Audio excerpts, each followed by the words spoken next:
더불어민주당의 검찰개혁 의지는 단 한 번도 멈춘 적이 없습니다. 수사와 기소에 불리는 검찰권 남용을 막고 국민의 기본권을 더 두텁게 보호하기 위한 시대적 과제입니다. 검찰청 폐지와 공소청, 중수청 출범이 올해 10월로 다가온 만큼 검찰개혁의 마지막 단추인 형사소송법 개정은 초일기 과제입니다. 형사소송법 개정이 언제 시작되느냐는 질문에 대한 답은 분명합니다. 민주당은 형사소송법 개정 내용 검토에 착수하겠습니다.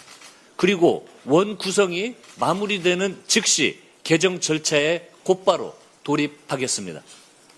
개혁이 국민의 평범한 일상을 지키는 더 나은 사법 시스템으로 안착하도록 수기와 책임 있는 입법으로 마무리하겠습니다. 더불어민주당은 검찰개혁이라는 국민과의 약속을 흔들림 없이 신속하게 마무리하겠습니다. 네, 검찰 수사권 폐지는 우리 당정청 확고한 원칙입니다. 대통령께서는 취임 1주년 기자회견에서 검찰에 대한 국민적 불신이 깊고 보안 수사권 폐지 여론이 높다며 최종 결론은 국회에 맡기기로 했다고 분명히 밝혔습니다. 국무총리도 정부의 보안 수사권 폐지 입장을 분명히 명확히 밝히고 국회의 논의와 결정을 존중하겠다고 확인했습니다. 당도 대통령도 국무총리도 보안 수사권 폐지에 동의하고 이견이 없습니다. 정부가 이처럼 원칙을 분명히 세운 이상 이제는 당이 국회에서 수기하고 입법으로 완수하면 됩니다. 네, 다음으로 강덕구 최고위원의 발언이 있겠습니다. 어제 김민석 국무총리가 이재명 정부의 검찰개혁 입장을 분명히 밝혔습니다. 정부의 입장은 명확합니다. 보안 수사권 폐지입니다. 구체적인 제도 설계 그리고 입법은 국회에서 충분한 논의와 수기를 거쳐 결정하는 것이 바람직하다며 국회의 논의를 존중하겠다고 밝혔습니다. 저는 보안 수사권 폐지를 일관되게 주장해온 입장에서 160만 권리당원과 함께 정부의 입장을 환영합니다. 1차 검찰개혁 법안 처리 과정에서 드러났던 당의 혼선과 무책임한 대통령 흔들기를 되풀이해서는 안 됩니다.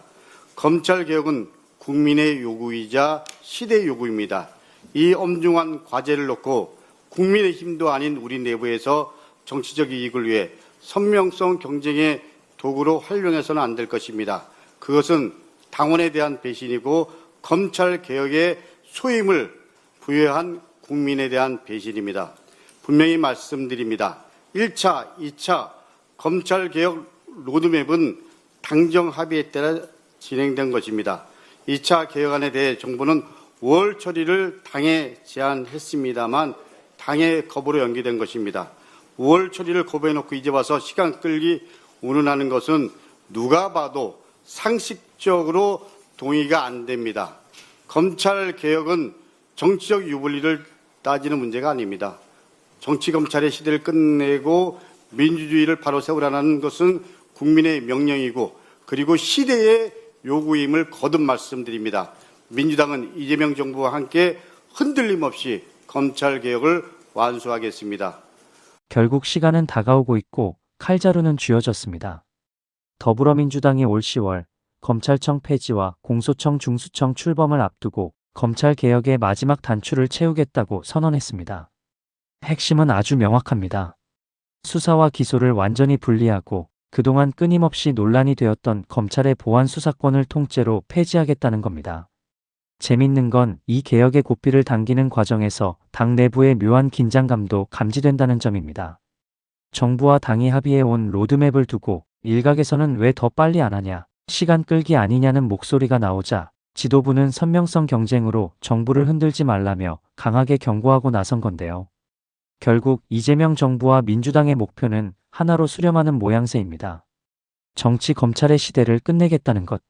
과연 약속대로 10월의 거대한 사법 대전환을 완수할 수 있을지 국민들의 눈과 귀가 국회로 쏠리고 있습니다.